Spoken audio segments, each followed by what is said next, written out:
పార్టీపై ఫోకస్ పెట్టారు జనసేన అధినేత పవన్ కళ్యాణ్. పార్టీని బలోపేతం చేసేందుకు ఎమ్మెల్యేలు, ఎమ్మెల్సీలకు పవన్ దిశానిర్దేశం చేశారు. రాబోయే స్థానిక సంస్థల ఎన్నికలే లక్ష్యంగా పనిచేయాలని జనసేనాని ప్రతినిధులు హితబోధ చేశారు. జనసేన పార్టీ బలోపేతానికి త్రిశూల్ వ్యూహం అమలు చేద్దామన్న పవన్ కార్యకర్తలు, ఎమ్మెల్యేలకు మధ్య గ్యాప్ రాకుండా చూసుకోవాలన్నారు. జనసేన బలోపేతానికి ఇకపై ఫుల్ ఫోకస్ ఉంటుందని, ఎమ్మెల్యేల పనితీరును ఎప్పటికప్పుడు పరిశీలన చేసుకోవాలని ఆదేశించారు. అసలు డిప్యూటీ సీఎం వ్యూహం ఏంటి? జనసేన అధినేత పవన్ కళ్యాణ్ రూటు మార్చారు. మొన్నటి వరకు డిప్యూటీ సీఎంగా సినిమాల హడావిడి అంటూ పార్టీపై పెద్దగా ఫోకస్ పెట్టని పవన్ కళ్యాణ్ ఇకపై పార్టీ మీద ఫుల్ ఫోకస్ పెట్టాలని నిర్ణయించుకున్నారు. వాస్తవంగా 2024 ఎన్నికల తరువాత పవన్ కళ్యాణ్ మొదటి 6 నెలలు తాను నిర్వహిస్తోన్న శాఖల మీద పట్టు కోసం ప్రయత్నాలు చేశారు. తరువాతి 6 నెలలు పెండింగ్ సినిమాలు షూటింగ్లు పూర్తి చేయటంపైనే ఎక్కువగా దృష్టి పెట్టారు. దీంతో 100% స్ట్రైక్ రేట్తో గొప్ప విజయాన్ని అందించిన జనసేన కార్యకర్తలను పట్టించుకోవటం లేదని విమర్శలు ఎదుర్కొన్నారు.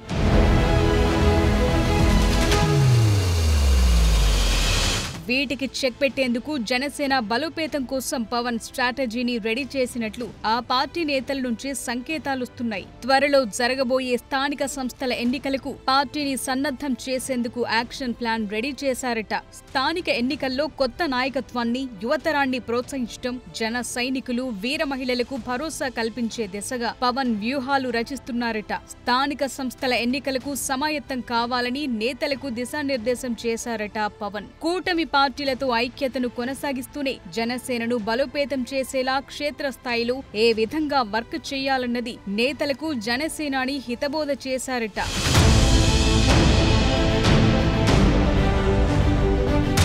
2 నెలల్లో 2 సార్లు శాసనపక్ష సమావేశం నిర్వహించారు జనసేన అధినేత పవన్ కళ్యాణ్. ఎమ్మెల్యేల పనితీరుపైనే ఆయన ఫోకస్ పెట్టినట్లు సమాచారం. ఈ సమావేశాల్లో పార్టీ బలోపేతం, భవిష్యత్ కార్యాచరణతో పాటు ఎమ్మెల్యేలు, ఎమ్మెల్సీలకు కొన్ని కీలక బాధ్యతలు అప్పగించారట. పార్టీని మరింత బలపరచడానికి నియోజకవర్గాల్లో నిత్యం ప్రజల మధ్య ఉండాలని సూచించారట.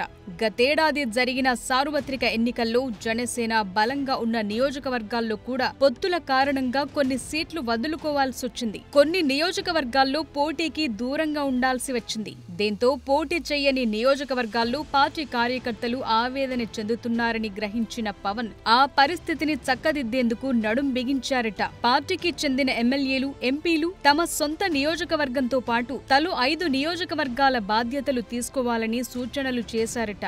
బాధ్యత తీసుకున్న నియోజకవర్గాల్లో జనసేన పార్టీ పటిష్టతతో పాటు సంస్థాగతంగా పార్టీకి జవసత్వాలు అందించేలా పనిచేయాలని ఆదేశాలిచ్చారట. మన కార్యకర్తల మనోభావాలను పరిగణలోకి తీసుకుని పనిచేస్తే పార్టీ 100కు పైగా నియోజకవర్గాల్లో బలపడుతుందని జనసేనాని భావిస్తున్నారట.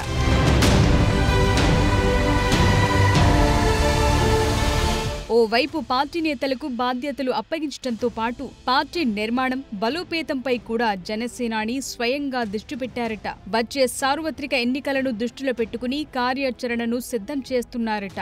ప్రతి 5 ఏళ్లకు కొత్త ఓటర్లొస్తారు. అలాంటి వారిని తమ వైపు తిప్పుకుంటే పార్టీ మరింత స్ట్రాంగ్ అవుతుందనే వ్యూహంతో కార్యాచరణ రెడీ చేస్తున్నారట. యువత అభిరుచులు, అభిప్రాయాలను అన్ని తెలుసుకుని అందుకు తగ్గట్లు అడుగులు వేసేలా ప్లాన్ చేస్తున్నారట. నవతరంతో కలిసిపోతే వారి ఆలోచనలు, వారి ఆకాంక్షలన్నీ కూడా అవగాహనకొస్తాయని నేతలకు సూచించిన పవన్ రేపటి తరాన్ని కూడా పార్టీతో కలుపుకుంటూ ముందుకు సాగితే మంచి ఫలితాలొస్తాయని భావిస్తున్నారట. పార్టీ చేపట్టాల్సిన యాక్షన్ ప్లాన్ తో పాటు కూటమి ఐక్యతపై కూడా నేతలకు పవన్ గట్టిగానే చెప్పారట. కూటమిలోని మిగిలిన పార్టీలతో కలిసిమెలిసి పనిచేయాలని, అప్పుడే మరో 10 ఏళ్లు అధికారంలోకి వస్తామని స్పష్టం చేశారట. వచ్చే ఎన్నికల్లో కూడా చంద్రబాబే ముఖ్యమంత్రిని, అప్పుడే రాష్ట్ర అభివృద్ధి సాధ్యమని జనసేనాని గత ఎన్నికల్లో అధికారంలోకి రాకముందు నుంచి చెప్తున్నారు. ఆ క్రమంలో విభేదాలు వద్దని ఒక కోఆర్డినేషన్ తో అంతా ఒక్కటిగా ఉంటూ పార్టీని, ప్రభుత్వాన్ని ముందుకు తీసుకుని వెళ్లాలని పవన్ సూచించారట. పదవుల విషయంలో కూడా అందరికీ అవకాశాలొస్తాయి, అలా అని ఎవరూ బాధపడాల్సిన అవసరం లేదని ఆయన హామీ ఇచ్చారట.